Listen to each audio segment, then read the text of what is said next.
ಅಯೋಧ್ಯೆ ಬಿಕ್ಕಟ್ಟಿಗೆ ಇನ್ನೆರಡು ತಿಂಗಳಲ್ಲಿ ಸಿಗುತ್ತಾ ಪರಿಹಾರ? ಲೋಕಸಭೆ ಚುನಾವಣೆಗೂ ಮುನ್ನ ಪರಿಹಾರ ಸಿಗಲ್ವಾ? ಹಾಗಾದ್ರೆ ಸಂಧಾನ ಸಮಿತಿ ವರದಿ ಮೇಲೆ ಎಲ್ಲರ ನಿರೀಕ್ಷೆ ಇದೆ. ಸಂಧಾನ ಸಮಿತಿ ಬಹುಮತದ ವರದಿಯನ್ನ ನೀಡಲೇಬೇಕಾ ಅನ್ನುವ ಪ್ರಶ್ನೆ ಕೂಡ ಇರುವಂತದ್ದು. ಸೊ ಹೀಗಾಗಿನೇ ತೋರಿಸ್ತಾ ಇದೀವಿ ವಾಟ್ ನೆಕ್ಸ್ಟ್, ಏನ್ ಮಾಡಬಹುದು ಅಂತ.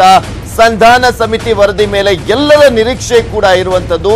2 ತಿಂಗಳ ಒಳಗಡೆ ಈ ಒಂದು ಬಿಕ್ಕಟ್ಟಿಗೆ ಪರಿಹಾರ ಸಿಗುತ್ತಾ?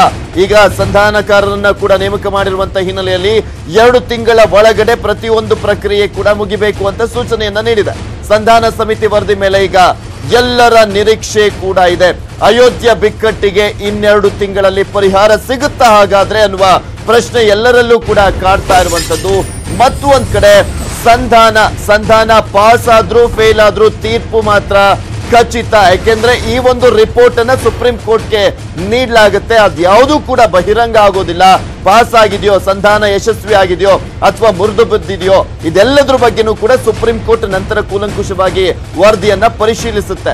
ಮುಂದೆ ಸುಪ್ರೀಂ ಕೋರ್ಟ್ ತೀರ್ಪನ್ನ ನೀಡಲೇಬೇಕು. ಸಂಧಾನಕಾರರ ವರದಿಯನ್ನ ಆಧರಿಸಿಯೇ ತೀರ್ಪನ್ನ ನೀಡಬೇಕಾಗಿದೆ. ಇದೆಲ್ಲದರ ಬಗ್ಗೆ ಮಾತನಾಡಿದ್ರು ಈಗಷ್ಟೇ ಹಿರಿಯ ನ್ಯಾಯವಾದಿ ಆಗಿರುವಂತಹ BV ಆಚಾರ್ಯ ಅವರು ಕೂಡ ತಮ್ಮ ಅಭಿಪ್ರಾಯವನ್ನ ವ್ಯಕ್ತಪಡಿಸಿದ್ರು. ಮಾಜಿ ಅಡ್ವೊಕೇಟ್ ಜನರಲ್ ಕೂಡ ಇವರು BV ಆಚಾರ್ಯ ಅವರು.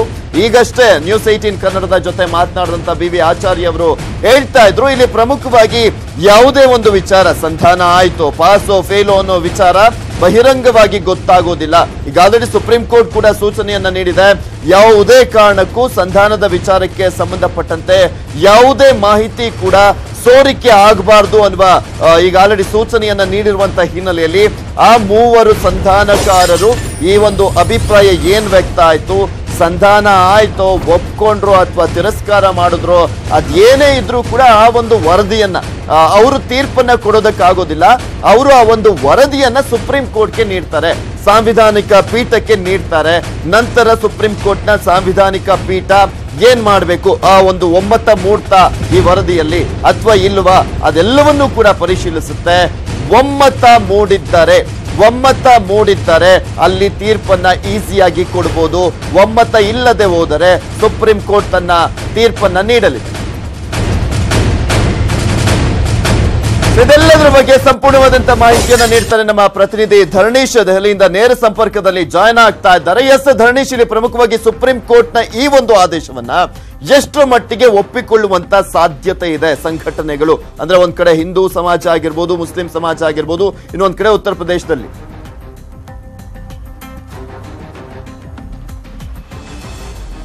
ಪೃಥ್ವಿರಾಜ್, ಈಗ ಸುಪ್ರೀಂ ಕೋರ್ಟ್ ಅಯೋಧ್ಯ ವಿಷಯವನ್ನ, ಯಾಕೆಂತಂದ್ರೆ ಇದು ದಶಕಗಳಿಂದ ಕಾಲ ನಡ್ಕೊಂಡ್ಬಂದಿರುವಂತಹ ವಿಚಾರಣೆ ನಡೆದಿದೆ. ಮತ್ತೆ ಹಲವಾರು ಅರ್ಜಿಗಳು ಸಲ್ಲಿಕೆ ಆಗಿವೆ. ಎಲ್ಲವನ್ನು ಕೂಡ ಕ್ಲಬ್ ಮಾಡಿ ಸಾಂವಿಧಾನಿಕ ಪೀಠಕ್ಕೆ ಮೊದಲಿಗೆ ಅಲ್ಲಿ ಅಲಹಾಬಾದ್ ಕೋರ್ಟ್ ಅಲ್ಲಿ ವಿಚಾರಣೆಯಾಗಿ ಆಮೇಲೆ ಸುಪ್ರೀಂ ಕೋರ್ಟ್ಗೆ ಬಂದು ಸುಪ್ರೀಂ ಕೋರ್ಟ್ ನಲ್ಲಿ ವಿಚಾರಣೆಯಾಗಿ ಜಾಗದ ಸಂಬಂಧಪಟ್ಟಂತೆ ಸಪರೇಟ್ ಆದಂತಹ ವಿಚಾರಣೆಯಾಗಿ ಪ್ರಾರ್ಥನೆ ಸಲ್ಲಿಸುವ ವಿಷಯಕ್ಕೆ ಸಂಬಂಧಪಟ್ಟಂತೆ ಮತ್ತೊಂದು ವಿಚಾರಣೆಯಾಗಿ ಕಡೆಗೆ ಇದು ಯಾವ ಪೀಠ ನಿರ್ಧಾರ ಮಾಡಬೇಕು, ಎಷ್ಟು ಮಂದಿ ನ್ಯಾಯಾಧೀಶರು ಇರಬೇಕು ಅನ್ನುವಂಥ ಎಲ್ಲ ವಿಚಾರಗಳು, ಅಂದರೆ ಆಲ್ಮೋಸ್ಟ್ ಸುದೀರ್ಘವಾದಂತಹ ವಿಚಾರಣೆ ಇದಾಗಿದೆ.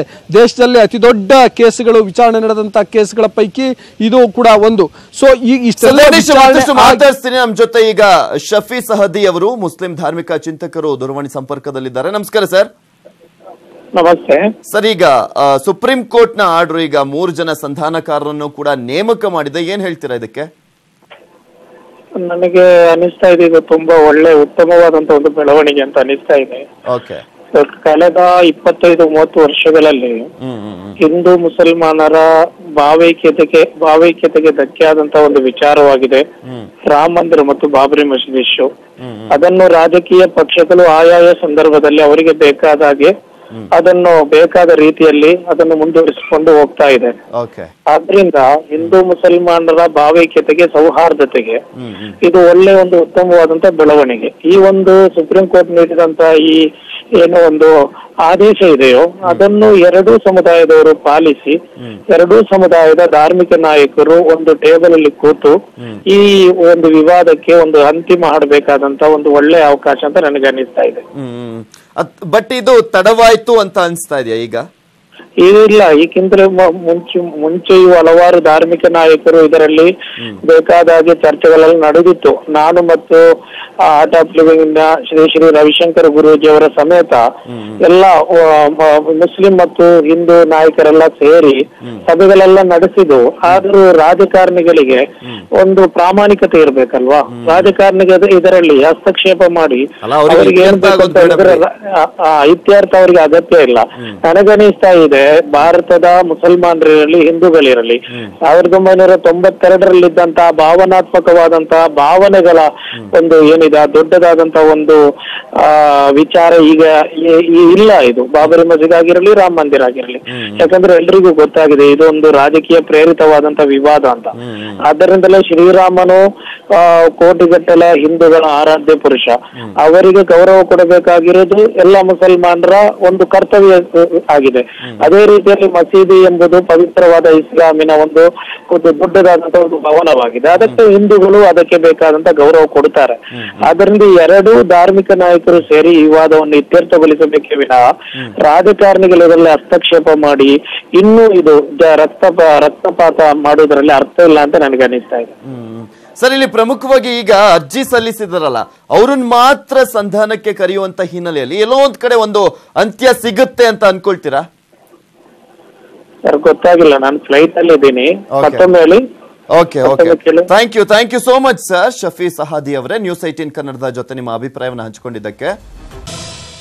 ಅಯೋಧ್ಯೆ ಸಂಧಾನದ ವಿಚಾರಕ್ಕೆ ಸಂಬಂಧಪಟ್ಟಂತೆ ಇವತ್ತು ಸುಪ್ರೀಂ ಕೋರ್ಟ್ ತೀರ್ಪನ್ನ ನೀಡಿರುವಂತದ್ದು, ಆದೇಶವನ್ನ ಹೊರಡಿಸಿದೆ. ಇಲ್ಲಿ ಸಂಧಾನಕಾರರನ್ನ ಕೂಡ ನೇಮಕ ಮಾಡಿರುವಂತದ್ದು. 3 ಸಂಧಾನಕಾರರನ್ನ ನೇಮಕ ಮಾಡಿ 2 ತಿಂಗಳ ಒಳಗಾಗಿ ರಿಪೋರ್ಟ್ ಅನ್ನ ನೀಡಬೇಕು ಅಂತ ಕೂಡ ಸ್ಪಷ್ಟವಾದಂತಹ ಒಂದು ಸೂಚನೆಯನ್ನ ನೀಡಿದೆ. 4 ವಾರಗಳಲ್ಲಿ ಇಲ್ಲಿ ಮೊದಲ ರಿಪೋರ್ಟ್ ಅನ್ನ ಕೊಡಬೇಕು, ಮೊದಲ ವರದಿಯನ್ನ ನೀಡಬೇಕು.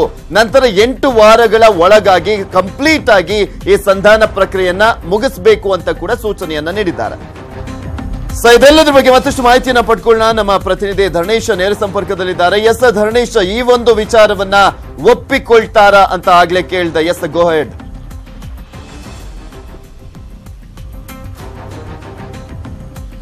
ಪೃಥ್ವಿರಾಜ್, ಏನಂತಂದ್ರೆ ಈ ಅಯೋಧ್ಯೆ ವಿಷಯ 1852ರಿಂದ ನಡ್ಕೊಂಡು ಬಂದಂತಹ ಸಂಗತಿ. ಅಂದ್ರೆ ಶತಕಗಳ ಇತಿಹಾಸ ಇದೆ. ಮತ್ತೆ ಇದು ಮತ್ತೆ ಮುನ್ನೆಲೆಗೆ ಬಂದಿದ್ದು ಮತ್ತು ನ್ಯಾಯಾಲಯದ ಮೆಟ್ಟಿಲನ್ನ ಏರಿದ್ದು 1992ರಲ್ಲಿ.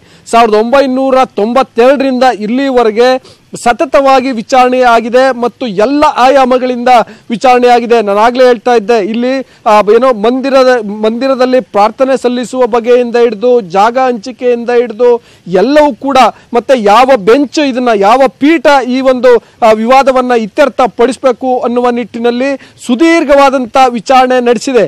ಹಾಗಾಗಿ ಕಡೆಗೆ ಮಧ್ಯಸ್ಥಿಕೆ ಮುಖಾಂತರ ಸಮಸ್ಯೆ ಬಗೆಹರಿಸಿಕೊಳ್ಳೋಣ ಎನ್ನುವಂತ ನಿಲುವಿಗೆ ಸುಪ್ರೀಂ ಕೋರ್ಟ್ ಬಂದಿದೆ. ಇನ್ಫ್ಯಾಕ್ಟ್ ಈ ಸುಪ್ರೀಂ ಕೋರ್ಟ್ ಈ ರೀತಿಯ ಮಧ್ಯಸ್ಥಿಕೆಗೆ ನಿರ್ಧಾರಕ್ಕೆ ಬರುವ ಸಂದರ್ಭದಲ್ಲಿ ಕೂಡ ಅದನ್ನು ಹೇಳ್ತು, ಇನ್ನಷ್ಟು ದಿನ ಈ ವಿವಾದವನ್ನ ಮುಂದುವರಿಸೋದು ಬೇಡ, ಆ ಕಾರಣಕ್ಕೋಸ್ಕರ ಮಧ್ಯಸ್ಥಿಕೆ ಮುಖಾಂತರ ಸಮಸ್ಯೆ ಬಗೆಹರಿಸಿಕೊಳ್ಳೋಣ, ವಿವಾದವನ್ನ ಬಗೆಹರಿಸೋಣ ಅನ್ನುವ ಅಭಿಪ್ರಾಯವನ್ನ ತಿಳಿಸಿತ್ತು. ಅದಕ್ಕೆ ಪಾರ್ಟಿಗಳು ಈಗಾಗಲೇ ಒಪ್ಪಿದ್ದರಿಂದ, ಅಂದ್ರೆ ದೂರುದಾರರು ಒಪ್ಪಿರೋದ್ರಿಂದ ಮಧ್ಯಸ್ಥಿಕೆ ಈಗ ನ್ಯಾಯಮೂರ್ತಿ ಖಲೀಫುಲ್ಲಾ ಅವರ ನೇತೃತ್ವದ 3 ಮಂದಿಯ ಸಮಿತಿಯನ್ನ ರಚಿಸಲಾಗಿದೆ. ಈ 3 ಮಂದಿ 4 ವಾರಗಳ ಒಳಗೆ ಮೊದಲ ಒಂದು ವರದಿಯನ್ನ ನೀಡ್ತಾರೆ. ನಂತರದಲ್ಲಿ 8 ವಾರದ ಒಳಗಡೆ ಪೂರ್ಣ ಪ್ರಮಾಣದ ವರದಿಯನ್ನ ನೀಡ್ತಾರೆ. ಪೂರ್ಣ ಪ್ರಮಾಣದ ವರದಿ ಇಡೀ ಎಲ್ಲ ಆಯಾಮಗಳನ್ನ ಮತ್ತು ಈ ಸಂಬಂಧಪಟ್ಟಂತ ದೂರುದಾರರಿಂದ, ಧಾರ್ಮಿಕ ಮುಖಂಡರಿಂದ, ತಾಂತ್ರಿಕ ತಜ್ಞರಿಂದ. ಧರಣೇಶ್ ಭೂಕನಕೆರೆ, ನಿಮ್ಮೆಲ್ಲ ಮಾಹಿತಿಗಾಗಿ. ಎಸ್, ಇನ್ನು ಈ ಕುರಿತಂತೆ ಮಾತಾಡ್ಲಿಕ್ಕೆ ನಮ್ಮ ಜೊತೆ ಮಮತಾಜ್ ಅಲಿ ಅವರು, ಶಿಯಾ ಸಮಾಜದ ಮುಖಂಡರು, ದೂರವಾಣಿ ಸಂಪರ್ಕದಲ್ಲಿದ್ದಾರೆ. ನಮಸ್ಕಾರ. ನಮಸ್ಕಾರ ಸರ್, ಇಲ್ಲಿ ಈಗ ಸಂಧಾನಕಾರರನ್ನ ನೇಮಕ ಮಾಡಿ 2 ತಿಂಗಳ ಒಳಗಡೆ ಸಂಧಾನ ಪ್ರಕ್ರಿಯೆಯನ್ನ ಮುಗಿಸಬೇಕು ಅಂತ ಕೂಡ ಸುಪ್ರೀಂ ಕೋರ್ಟ್ ತೀರ್ಪನ್ನ ನೀಡಿದೆಯಲ್ಲ, ನಿಮ್ಮ ಅಭಿಪ್ರಾಯ? ಅದನ್ನ ನಾವು ಸ್ವಾಗತಿಸ್ತೀವಿ ಸರ್. ಓಕೆ, ಅಂದ್ರೆ ಇಲ್ಲಿ ಸಂಧಾನ ಪ್ರಕ್ರಿಯೆ ಸಂದರ್ಭದಲ್ಲಿ ಏನೋ ಒಂದು ಅಂತ್ಯ ಸಿಗುತ್ತೆ ಅಂತ ಅನ್ಕೊಳ್ತೀರಾ? ಸಿಗ್ಬೇಕು, ಸಿಕ್ಕಿದ್ರೆ ಒಳ್ಳೇದು ಎಲ್ಲರಿಗೂ. ಈಗ ಕೆಲವರು ಹೇಳ್ತಾ ಇದ್ರು, ಇಷ್ಟು ದಿನ ಬೇಕಾಗಿರಲಿಲ್ಲ ಸುಪ್ರೀಂ ಕೋರ್ಟ್ಗೆ, 30 ವರ್ಷಗಳಿಂದ ನಡೀತಾ ಬರ್ತಾ ಇರುವಂತ ಈ ಒಂದು ಕೇಸ್ಗೆ ಈಗ ಸಂಧಾನ ಪ್ರಕ್ರಿಯೆ ಅವಶ್ಯಕತೆ ಇತ್ತ, ಸುಪ್ರೀಂ ಕೋರ್ಟೇ ತೀರ್ಪನ್ನ ಕೊಡ್ಬೋದಿತ್ತಲ್ಲ ಅಂತ ಕೂಡ ಹೇಳ್ತಾ ಇದ್ರು. ಸುಪ್ರೀಂ ಕೋರ್ಟ್ ಆದೇಶವನ್ನ ನಾವು ಹೆಂಗ್ ಸರಿ ಮಾಡಕ್ಕಾಗುತ್ತೆ ಅದನ್ನ? ಅಲ್ಲ ಕೆಲವರು ಈ ರೀತಿಯಾಗಿ ಅಭಿಪ್ರಾಯವನ್ನ ವ್ಯಕ್ತಪಡಿಸ್ತಾ ಇದ್ರು. ಅಲ್ಲ ಅದನ್ನೇ ಸುಪ್ರೀಂ ಕೋರ್ಟ್ ಏನ್ ಹೇಳುತ್ತೆ ಅದನ್ನ ನಾವು ಪಾಲನೆ ಮಾಡ್ಬೇಕಾಗುತ್ತೆ. ಅದನ್ನ ಜುಡಿಷಿಯರಿ ಇಸ್ ದಿ ಸುಪ್ರೀಂ ನಮ್ಮ ದೇಶದಲ್ಲಿ. ಹಾಗಾಗಿ ಇದನ್ನ ನಾವು ಸ್ವಾಗತಿಸ್ತೀವಿ. ಈ ತರ ಏನಾಗುತ್ತೆ ಮಧ್ಯದಲ್ಲಿ ಮಾತುಕತೆ ಆದ್ರೆ ಯಾವ ತರ ವೈಲೆನ್ಸ್ ಇರೋದಿಲ್ಲ, ಏನೋ ಅಮಿಕಬಲ್ ಸೊಲ್ಯೂಷನ್ ಸಿಗಬಹುದು ಅಂತ ಒಂದು ಆಸೆ ಇದೆ. ಆಸೆ ಈಡೇರ್ಲಿ ಅಂತ ಹೇಳ್ತೀವಿ ನಾವು ಕೂಡ. Thank you so much Mumtaz Ali ಅವರೇ, ನ್ಯೂಸ್ 18 ಕನ್ನಡದ ಜೊತೆ ಮಾತನಾಡಿದ್ದಕ್ಕೆ.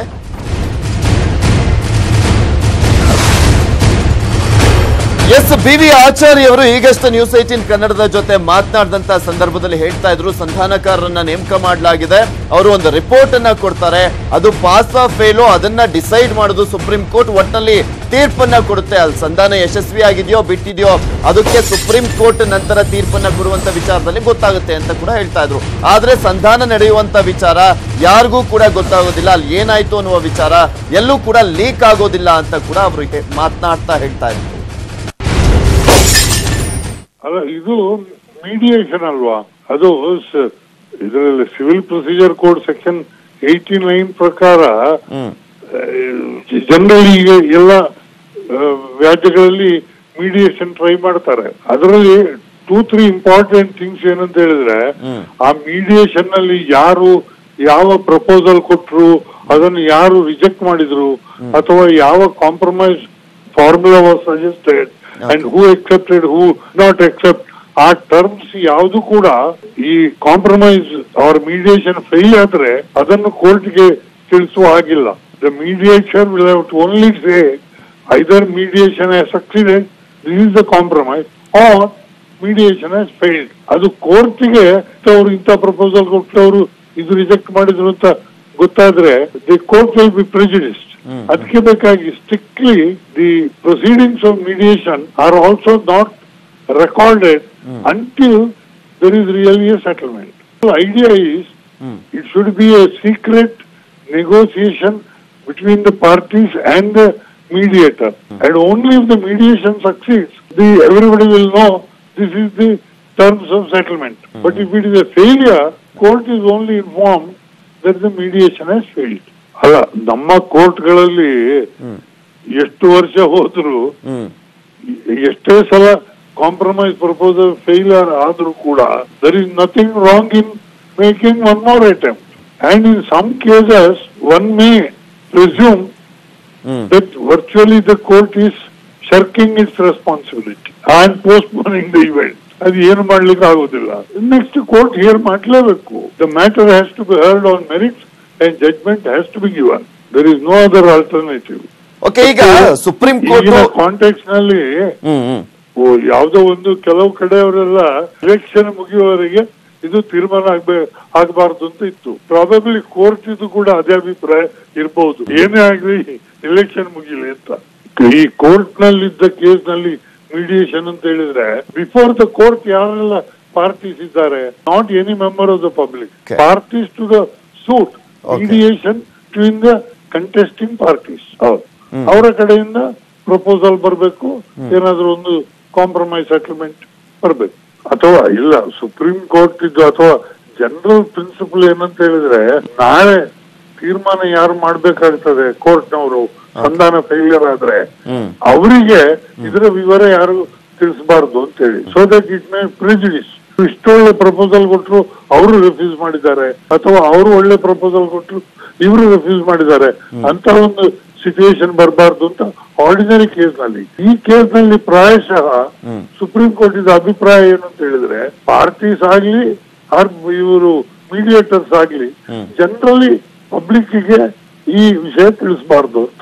It should be a secret meeting where proposals are given, counter proposals are given, and ultimately either succeed ಆದ್ರೆ ಹೇಳ್ಬೋದು, ಫೇಲಿಯರ್ ಆದ್ರೆ ಏನೆಲ್ಲ ಪ್ರಪೋಸಲ್ ಆಗಿದೆ, ಯಾರು ರಿಜೆಕ್ಟ್ ಮಾಡಿದ್ರು ಅದೆಲ್ಲ ಪಬ್ಲಿಕ್ ಆಗಬಾರ್ದು ಅಂತ.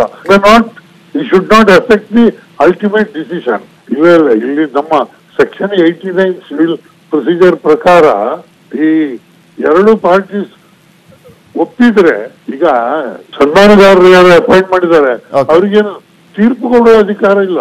ಎಲ್ಲಾ ಪಾರ್ಟೀಸ್ ಎಗ್ರಿ ಆದ್ರೆ ಮಾತ್ರ they will record the compromise. ಅದರ ಆಧಾರದ ಮೇಲೆಯೇ ಕೊಡ್ಬೇಕು. ಒಮ್ಮತ ಮೂಡಿದ್ದಾದ್ರೆ ಅದನ್ನ ಯಾರು ಮತ್ತೆ ಇನ್ಕಾರ ಮಾಡ್ಲಿಕ್ಕೆ ಆಗುದಿಲ್ಲ.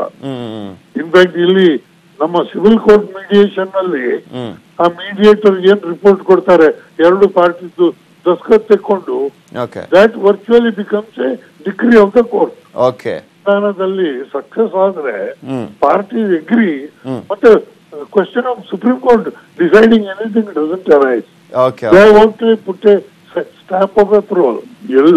ಎಲ್ರು ಎಗ್ರಿ ಆದ್ರೆ ಮಾತ್ರ it will be a success. ಯಾರಾದ್ರೂ ಒಬ್ಬ ಎಗ್ರಿ ಆಗದಿ ಅದು ಸಂಧಾನ ಆಗುದಿಲ್ಲ, ಕಾಂಪ್ರಮೈಸ್ ಆಗುದಿಲ್ಲ. The court to decide it independently. ಈಗ ಸುಪ್ರೀಂ ಕೋರ್ಟ್ ನ ತೀರ್ಪಾದ್ರಿಂದ ಅದರ ಮೇಲೆ ಏನು ಅಬ್ಜೆಕ್ಷನ್ ಹಾಕ್ಲಿಕ್ಕೆ ಚಾನ್ಸ್ ಇಲ್ಲ. ಇವೆಷ್ಟುವರೆಗಿನ ಸುದ್ದಿ. ನಾನು ಪೃಥ್ವಿರಾಜ್ ಹಾರ್ನಹಳ್ಳಿ. ನೋಡ್ತಾರೆ ನ್ಯೂಸ್ 18 ಕನ್ನಡ. ಜಾಲ ನಮ್ಮದು, ಬಲ ನಿಮ್ಮದು.